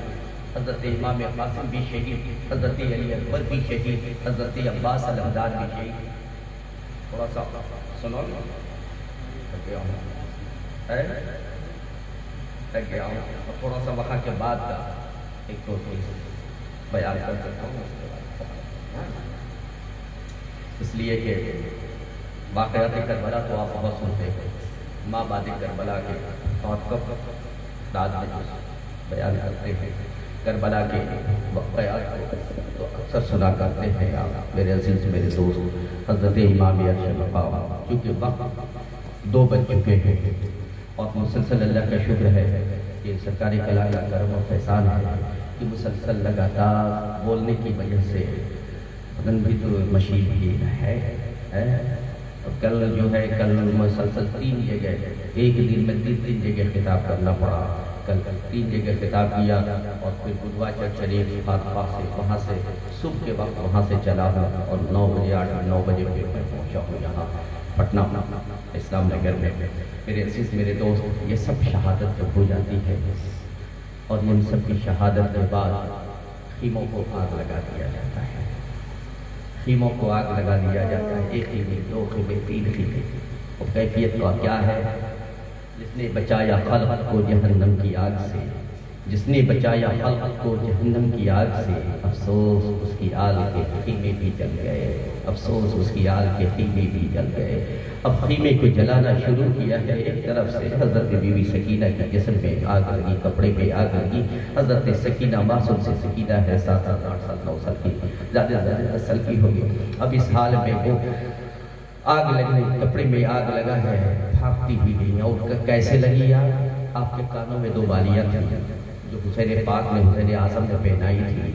جب یہ شبر بن جوشن نے دیکھا سونے کی بالی ہے تو اسے بھی اس مردوب نے چھیننا چاہا، اور جب کان کی بالی کی طرف کان کی لو کی طرف ہاتھ لے گیا ہے یہ تو حضرت بی بی سکینہ نے ہاتھ جوڑ کے کہا کہ اے شبر اللہ کے واسطے اس نشانی کو میرے بابا کی آنکھ کی نشانی ہے، تو نے بھائی علی اکبر کو شہید کیا، میں نے کچھ نہ کہا، تو نے بابا تم لوگوں نے گھیر کے بابا کو شہید کر دیا، میرے معصوم بھائی علی اکبر کو شہید کر دیا، کچھ نہیں کیا۔ اب کوئی نشانی ہمارے پاس نہیں ہے، بس ایک ہی یہ نشانی ہے، اے شبر بن جوشن، اے قوم اشقیاء اسے تو رہ لینے دے۔ احتجاج کیا، جب احتجاج کیا تو ظالم نے، اس ظالم یزیدی نے، اس ظالم قوم اشقیاء نے آپ کے رخسار پہ تماچے مارے ہیں، اور آپ کے رخسار پہ تماچے مارے ہیں۔ وہ ہاتھ اٹھے، کون ہاتھ؟ وہ ظالم قوم اشقیاء کے ہاتھ اٹھے اور کس کے رخسار پہ پڑے؟ اس کے رخسار پہ پڑے ہیں، اس کے رخسار پہ پڑے ہیں جو حسین کے سینے پہ سویا کرتی تھی، جسے حسین سے بے پناہ پیار تھا اور جس کو حسین سے بے پناہ پیار تھا، جو اپنے بابا حسین کے سینے پہ آرام کیا کرتی تھی۔ ظالم قوم اشقیاء نے اس معصوم سکینہ کے رخسار پہ تماچا رسید کیا، نشان اکھڑ گئے، نشان اٹھ گئے، اور دونوں کانوں سے بالیوں کو کھینچا، جب احتجاج کیا چیخا تو ظالم قوم اشقیاء نے وہیں تک بس نہ کیا بلکہ سکینہ کو، معصوم سکینہ کو جلتے ہوئے خیمے کی طرف پھینکا ہے۔ آپ کے کپڑے میں آگ لگی۔ حضرت ارواح بن قیس کہتے ہیں کہ میں مدینہ سے مکہ سے حج کر کے مدینہ آیا، مدینہ کی زیارت کے بعد میں جا رہا تھا واپس، تو میں نے راستے میں کربلا کے راستے سے مجھے گزرنا، تو میں نے دیکھا کہ ایک چھوٹی معصوم سی بچی ہے جس کے کپڑے میں آگ لگی ہے اور وہ دوڑ رہی ہے آگ کو بجھانے کے لیے، پھر ٹھوکر لگی اسے اور زمین پہ گری ہے، اور زمین ریتیلی زمین تھی، اس ریتیلی زمین سے اپنے آگ کو بجھانے لگی۔ میں جب قریب گیا میں، اور قریب جا کر کے میں نے جیسے اپنے گھوڑے کے ذہن سے کمبل نکالا کہ کمبل دوں، اس نے ہاتھ آگے بڑھا دیا، اشارہ کر دیا اور اپنے چہرے کو پھیر لیا۔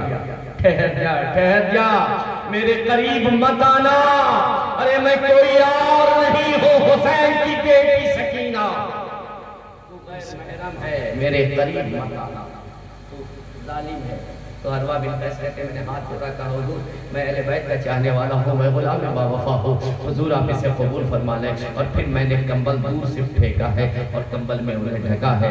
الغرض میرے دوست یہ رات کا پہر بیتا ہے، ادھر شادیانے بج رہے ہیں، ادھر ڈنکے بج رہے ہیں، ادھر رقص و سرود کی محفل قائم ہے، شراب کی محفل قائم ہے، ناچ گانے ہو رہے ہیں، اچھل کود خوشیاں منائی جا رہی ہیں۔ اور ادھر کیا ہو رہا تھا خیمے اثر میں؟ اب بولو جس کا گھر لٹ جائے، بولو جس کا سہاگ اجڑ جائے، جس کی گود خالی ہو جائے، کیا کیا لے کر کے آئے تھے؟ مدینہ سے کیا کیا سوچ کے چلے تھے، مکہ سے کیا کیا سوچ کے چلے تھے، اور جب کربل کی سرزمین پہ پہنچے تھے تو پورا گھر آباد تھا، پورا کنبہ آباد تھا۔ نوی کا دن گزرا، رات میں سب موجود تھے، اور آج کی رات آئی ہے تو نہ علی اکبر کا علی اکبر ہے، نہ معصوم علی اصغر کی چلکاریاں ہیں،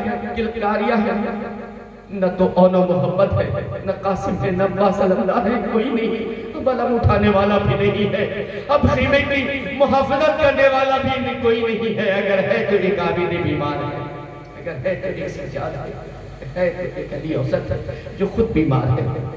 کس کا انتظار کر رہا ہے؟ ہر آدمی رو رہا ہے، آنکھوں سے اشک سوکھ گئے ہیں۔ اب ساری کی ساری سیدانی، ساری کی ساری حرم اہل بیت کی عورتیں حسرت و یاس کی مورت بنی ہوئی ایک دوسرے کو دیکھ رہی ہے۔ ذرا اپنے پہ غور کر کے تو دیکھو کہ کبھی ہمارے گھر سے بھائی کا اگر لاشا چلا جاتا ہے تو ہمارے اوپر کیا کرتا ہے؟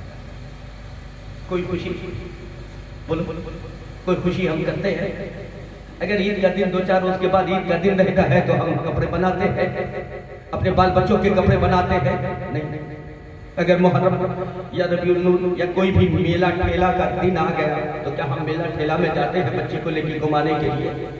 ایمانداری سے تم بتانا، کبھی خوشی مناتے ہیں؟ کسی کی شادی ہوتی ہے مجبوراً جا کے شریک ہوتے ہیں، رسم نبھاتے ہیں، واپس چلے آتے ہیں، پھر اپنے بھائی کی یاد میں گم ہو جاتے ہیں، اپنے بھائی کے غم میں گم ہو جاتے ہیں۔ میرے عزیز بس یہی پہ ٹھہر کے سوچ لو کہ 10ویں محرم کو حرم اہل بیت پہ کیا کیا نہیں بیتا، کیا کیا ظلم نہ کیا گیا۔ چلتے تھے 4 سمت سے بھالے حسین پہ، ٹوٹے ہوئے تھے برچھیوں والے حسین پہ، ٹوٹے ہوئے تھے برچھیوں والے حسین پہ۔ ظالم تھے، ظالم چاروں طرف سے گھیر کے شبیر پہ حملہ کر رہے تھے۔ کوئی تیر پھینک رہا تھا، کوئی نیزہ پھینک رہا تھا، کوئی برچھا مار رہا تھا، اور زینب خیمے کے اوٹ سے خیمے کے چوک کو پکڑ کر زینب پورے سیٹ کو دیکھ رہی ہے، پورے منظر کو دیکھ رہی ہے۔ بتاؤ میرے دوست، جس خاندان پہ اتنا بڑا ظلم ہوا، جس خاندان کے ساتھ ایسے معاملات ہوئے، اس خاندان کا وفادار اس روز خوشیاں منائے، بولو اس روز ڈھول اور تاشے بجائے، اس روز میلے اور ٹھیلے میں اپنے بال بچوں کے ساتھ گھومنے کے لیے جائے، پھر تیری وفاداری کہاں گئی؟ اگر کل پوچھ لیا جائے گا کہ تو وفادار تھا تو کیا کہو گے؟ ارے یہ کسی اور کا خاندان نہیں، تیرے پیر و مرشد سرکار کلا کا خاندان ہے، یہ قائد ملت کا خاندان ہے۔ اس لیے میرے عزیز میرے دوست، اس دن کم سے کم خیال کرنا کہ اس حرم اہل بیت کی کیا بیتی تھی۔ ارے غور کرو کہ اس دن کے بعد سے کبھی پوری زندگی زین العابدین نے شکم سیر ہو کے نہ تو کھانا کھایا ہے اور نہ پانی پیا ہے۔ کبھی امام جعفر صادق نے کبھی ٹھنڈے پانی کو ہاتھ نہیں لگایا، جب ہاتھ لگاتے تھے تصور میں علی اصغر کی پیاس آ جاتی تھی۔ مورخ لکھتے ہیں کہ جب زین العابدین جب پانی کا گلاس لیتے تھے پینے کے لیے، آنکھوں سے آنسو اتنے چلتے تھے، اتنے آنسو چلتے تھے کہ اس پانی میں گر جاتا تھا، اور اب پانی رکھ دیا کرتے تھے اور آنکھوں سے خود بخود آنسو روا ہو جاتے تھے۔ تو میرے عزیز میرے دوست، یہ حرم اہل بیت کہتے ہیں اس دن کیا کیا ظلم ہوئے تصورات کی دنیا میں سوچ لینا. 10ویں محرم کو ضرور سوچنا میرے عزیز. حضرت امام عرش مقام کی شہادت کے بعد رات میں خیمے میں آگ لگائے وہ حرم اہل بیت کی وہ عورتیں وہ ذات جس کی طہارت جس کی ماں کی طہارت پہ قرآن قسمیں کھائے جس کی طہارت کا اعلان خود رب کائنات کرے وما یرید اللہ لیذہب عنکم الرجس اہل البیت ویطہرکم تطہیرا. جس کی طہارت کی قسمیں دنیا کھائے آج اس کی بیٹی کے سروں سے دوپٹے بھی کھینچ لیے گئے. وہ عروہ بن قیس کہتے ہیں کہ میں نے اپنی نظر سے دیکھا. عروہ بن قیس کہتے ہیں کہ میں نے اپنی نظر دیکھا کہ جو ٹاٹ نیچے بچھائی جاتی ہے وہ جلی ہوئی ٹاٹ مسلم بن عقیل جن کی بیٹی کا نام حمیدہ تھا وہ مسلم بن عقیل کی بیٹی جو شہید ہوئے تھے کوفہ میں ان کی بیٹی نے اس ٹاٹ جلے ہوئے ٹاٹ سے اپنے چہرے کو چھپا رکھا. اور اس حال میں رات کی تاریکی بڑھتی چلی جا رہی ہے اور بھوک کا عالم ہے. سنسان پڑا ہوا ہے. ایک طرف سے ڈول تاشے اور ناچ گانے کی آوازیں بلند ہو رہی ہے کہ میں خوشیاں منائی جا رہی ہے لیکن یہاں تو سب کا حالت غیر تھا. اور اس حال میں ایک ٹوٹے ہوئے خنجر ٹوٹے ہوئے نیزے کو لے کے بیوی بھی تلوار کو لے کر حضرت زینب کبھی شہر بانو کو حوصلہ دیتی تھی کبھی ام رباب کو حوصلہ دیتی کبھی ام لیلہ کو حوصلہ دیتی کبھی سکینہ کو کلیجے سے لگاتی کبھی ان لوگوں کو حوصلہ دیتی کبھی زین العابدین کا بخار دیکھتی کبھی زین العابدین کے ماتھے پہ دم کرتی اور کبھی پھر اٹھ کر کے جاتی اور جا کے بھائی کے لاشے پہ پہرا دیتی. میرے عزیز میرے دوست بہت سارے اس میں واقعات ہیں لیکن وقت پڑتا جا رہا ہے اور آپ کی گھبراہٹ بھی مجھے اس کا بھی احساس ہو رہا ہے کہ چونکہ 2 بج چکے ہیں دن بھر کے تھکے رہتے ہیں. میرے عزیز میرے دوست میرے پیارے اسلامی بھائی اب اس نے کیا کیا کہ صبح سادے رات جو یہ کیفیت رہی رات میں کسی نے ابن سعد کو مشورہ دیا کہ ابن سعد تیرا انتقام تو پورا ہو گیا شمر جلشن تیرا انتقام تو پورا ہو گیا جو تو چاہ رہا تھا وہ ہو گیا سب کو شہید کر دیا ہے تجھے اب تو صرف بچے معصوم بچے اور عورتیں بچ ہیں. اگر اس میں کوئی بھوک اور پیاس سے مر گیا تو کہیں ایسا نہ ہو کہ ابن زیاد مجھ سے پوچھ لے یا یزید تجھ سے سوال کر لے تو کہیں ایسا نہ ہو کہ تو پکڑا جائے گرفت میں آ جائے. تو اس لیے اب تو جو ہونا تھا ہو گیا تم نے اپنا مقصد حاصل کر لیا. اب ایسا کر ان کے لیے کچھ پانی ہی بھیج دے کھانے کو کچھ نہیں تو پانی بھیج دے. تو پانی لے کر کے چلیے تو کون جائے پانی لے کر کے کون جائے پانی لے کر کے. اب یہ سوال اٹھا تو حضرت حر بن یزید رعایا حضرت حر کی بیوی کو کہا گیا کہ تمہارا شوہر تو ادھر شہید ہوا ہے تم جاؤ گے تو کوئی کچھ بولے گا نہیں. اس لیے حر کی بیوہ کو وہ پانی دیا گیا اور پانی لے کر کے وہ آئی.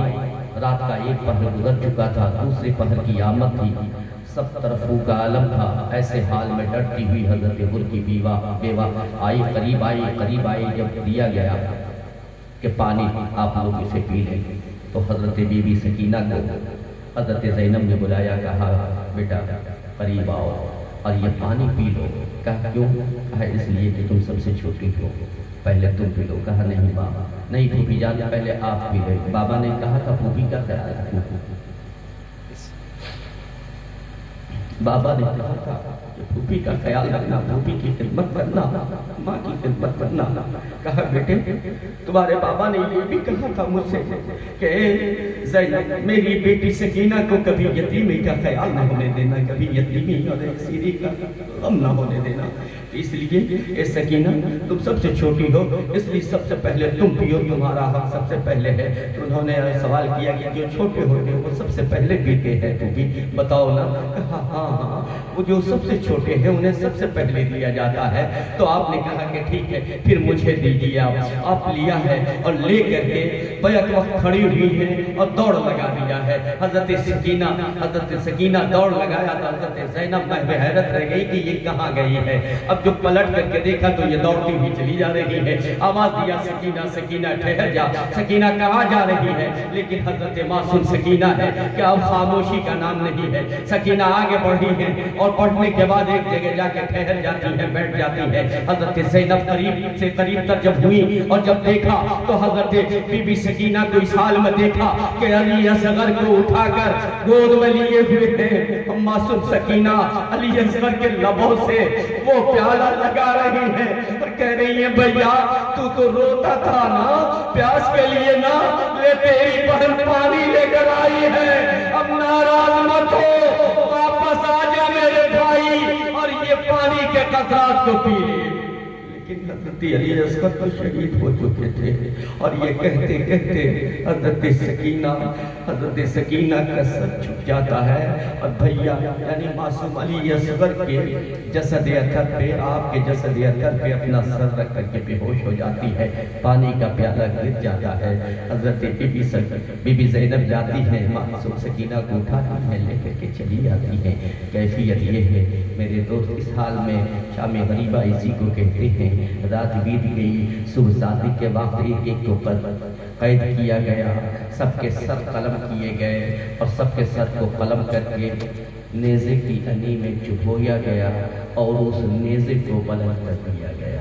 یزید نے کہا تھا کہ ہمیں ہاتھ دے دو، کوفیوں نے کہا تھا ہمیں ہاتھ دے دو، فوجیوں نے کہا تھا کہ ہمیں ہاتھ دے دو، لیکن حسین پاک نے کہا تھا کہ ہاتھ نہیں دوں گا، لیکن مانگنے کے لیے آیا ہے، سائل بن کر کے آیا ہے، سخی ابن سخی ہوں، کریم ابن کریم ہوں، کچھ تو تمہیں دوں گا، لیکن سن نادان، ہاتھ مانگنے آیا، ہاتھ تو نہیں دوں گا، اس لیے کہ یہ ہاتھ رسول اللہ کے ہاتھ میں گیا ہے، ابو بکر عمر عثمان اور حیدر و حسن کے ہاتھ میں گیا ہے، یہ ہاتھ نہیں دوں گا، لینا ہے تو سر لے لے لیکن ہاتھ نہیں دوں گا۔ اور تاریخ شاہد ہے کہ آیا تھا ہاتھ لینے، ہاتھ نہ لے جا سکا بلکہ سر لے کر کے چلا گیا۔ میرے عزیز یہ قافلہ ایک خیمے، ایک گھوڑے پہ، اونٹ کے ایک اونٹ پہ حضرت سکینہ کو، حضرت بی بی زینب کو، حضرت ام لیلہ کو، حضرت شہربانو کو، حضرت رباب کو اس طریقے سے کس کے مشقیں کس دی گئی، ہاتھ میں باندھ دیا گیا اور چاروں کو سے بٹھا کے رسیوں سے مشقیں کس دی گئی اور مشقیں کس کر کے حضرت اس طریقے سے کیا گیا۔ حضرت امام زین العابدین کے ہاتھوں میں ہتھکڑی، پیروں میں بیڑیاں ڈال دی گئی اور گلے میں خاردار طور، جو کانٹے جس میں ہوتے، خاردار طور، ذرا سا جھکا تو جسم میں گڑا، ذرا سا لڑکڑایا تو جسم میں گڑا، اور بخار کی حالت میں نہیں کو لگا کہ اس حال میں حضرت امام زین العابدین کے ہاتھوں میں لگامیں پکڑا دی اور لے کر کے یہ قافلہ چلا ہے۔ آگے یہ قافلہ جب چلا تو میرے عزیز میرے دوست، آگے یہ چلتا رہا قافلہ، شام کا پہر آیا، مغرب کا وقت ہوا، سب کھانے پینے میں مشغول ہے، سب آرام دہ جگہ پہ آرام کر رہے ہیں، لیکن یہ حرم اہل بیت کا لٹا پھوٹا قافلہ ہے، یہ اسیران اہل بیت کے قافلے ہیں، جس نے بچایا خلق کو جہنم کی آگ سے، افسوس اس کی آل کے خیمے بھی جل گئے۔ میرے عزیز میرے دوست میرے پیارے اسلامی بھائی، اب اس وقت اس لمحے میں جب وہ قافلہ پھر چلا ہے تو اس قافلہ کے چلتے ہی ایک لمحہ ایسا آیا کہ وہ خولی بن یزید اسبہی جس کا نام تھا، جس کے ہاتھوں میں حضرت امام حسین پاک کا سر تھا اور ایک ہاتھ میں شراب کی بوتلیں تھی اور رقص کرتا تھا، اور رقص کرتا ہوا وہ جھومتا ہوا ناچتا ہوا آتا تھا، اور جہاں پہ حرم اہل بیت کا قافلہ تھا، جو اسیران تھے اس اسیروں کے قریب آتا تھا اور انہیں تڑپاتا تھا، دکھ دیتا تھا، غم دیتا تھا، وہ حسین پاک کا سر ناز دیکھتے تھے اور پھر رونے لگتے تھے، جب نظر پڑتی تھی پھر رونے لگتے تھے۔ حضرت سکینہ کہتی تھی، حضرت بی بی معصوم سکینہ کہتی تھی، اے خولی بن یزید، اللہ کے واسطے میرے بابا کے سر کو میری گود میں دے دے، میں تجھ سے کچھ اور طلب نہ کروں گی، بس میرے بابا کے سر کو میری گود میں دے دے۔ لیکن وہ ظالم اور تڑپاتا تھا، یہاں تک کہ ایک دو مرتبہ جب چیخ کے کہا تو اس ظالم کو تھوڑی سی بھی مرمت نہ آئی، اور اس ظالم مردود و ملعون نے اس یزیدی نے، اس قوم اشقیاء نے یہ ظلم کیا کہ حضرت معصوم سکینہ کو پکڑا اور پکڑ کے گھوڑے کے پشت سے اٹھا کر کے پھینک دیا۔ شام کی تاریکی تھی، کسی نے نہیں دیکھا، اور یہ حضرت معصوم سکینہ جب گری، سر میں چوٹ آیا، بے ہوش ہو گئی، اور یہ قافلہ آگے بڑھتا چلا گیا۔ تھوڑی دور گیا یہ قافلہ، تھوڑی دور گیا ہوگا کہ ایسے لمحے میں وہ قافلہ، جس قافلے میں حضرت امام حسین پاک کا سر تھا، نیزے پہ بلند تھا، وہ لرزہ طاری ہوا، اس کے اندر لرزہ طاری ہوا، اور وہ اس خلی بن یزید اصبہی کے ہاتھوں سے چھوٹا اور زمین میں گڑ گیا، زمین میں دب گیا۔ اب اس نے پوری طاقت سے اٹھایا لیکن وہ اٹھتا نہیں، دوسرے اٹھائے، تیسرے، چوتھے، پانچویں، چھٹے، سب اپنی اپنی طاقت لگائے جا رہے ہیں لیکن اٹھا نہیں۔ شمس ذوالجوشن آیا، اس نے بھی اٹھایا، نہیں اٹھا۔ آخر مجبور ہو کر کے ابن سعد کو کہا گیا، کہا سنو یہ کوئی اور نہیں ہے، یہ حیدر کرار کا بیٹا ہے، یہ حسین ابن علی ہے، اب بتاؤ حکومت کس کی؟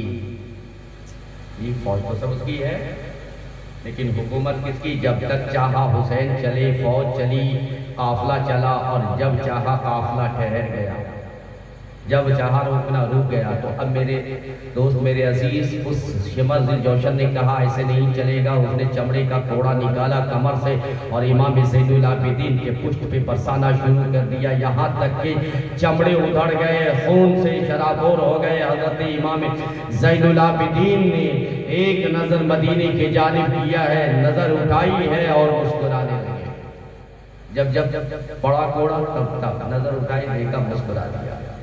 تو شمس ذوالجوشن نے کہا کہ ارے کس مٹی کے بنے ہو زین العابدین، تمہارے اوپر کوڑے بھی اثر نہیں کر رہے، تم اس طریقے سے مسکرا رہے ہو۔ کہا نادان، بارگاہ عشق میں جب سے نام ہو گیا، بے زباں رہ کر بھی سارا کام ہو گیا۔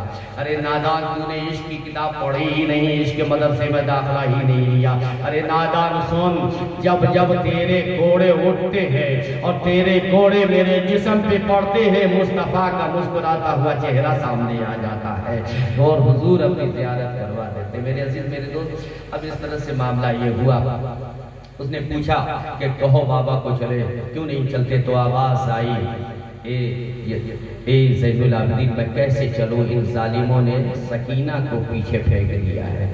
اب حضرت معصوم سکینہ کو تلاشنے کے لیے حضرت بی بی زینب گئی، دور سے دیکھا ایک ہلکی سی روشنی تھی، 10 محرم کا دن تھا، ہلکی سی روشنی تھی، دور سے نظر آئی کہ مطلب راستے کے کنارے، جس راستے سے آیا تھا اس راستے کے کنارے جو ہے ایک نقاب پوش ہے، اور وہ نقاب پوش جو ہے وہ نقاب پوش بیٹھے ہوئے ہیں۔ قریب جب گئی تو پہچانا نہیں، نقاب پوش تھی، نقاب پوش کو گود میں لیے ہوئے ہیں، بیٹھے ہوئے ہیں۔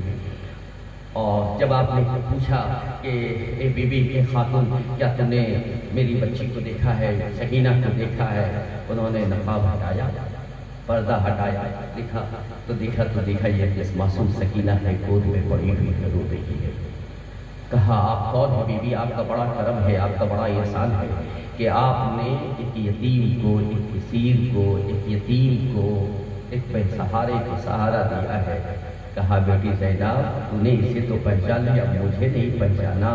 ارے بیٹی زینب، میں کوئی اور نہیں ہوں بلکہ میں تیری ماں فاطمہ زہرا ہوں، فاطمہ ہوں۔ اور جب یہ تڑپتی تھی، جب ہوش میں آئی بے ہوش ہو گئی، اور جب ہوش میں آئی، ہوش میں آ کر کے جب یہ تڑپ کر کے اس نے دیکھا چاروں طرف روح کا عالم ہے، اور جب کیڑے کی سنسناہٹ اور آواز اور ہوا کے چلنے کی آوازیں جب آتی تھی تو یہ چیخ کر کے کہتی تھی، بابا آپ کہاں ہو؟ مجھے بچانے کے لیے آؤ، بابا آپ کہاں ہو؟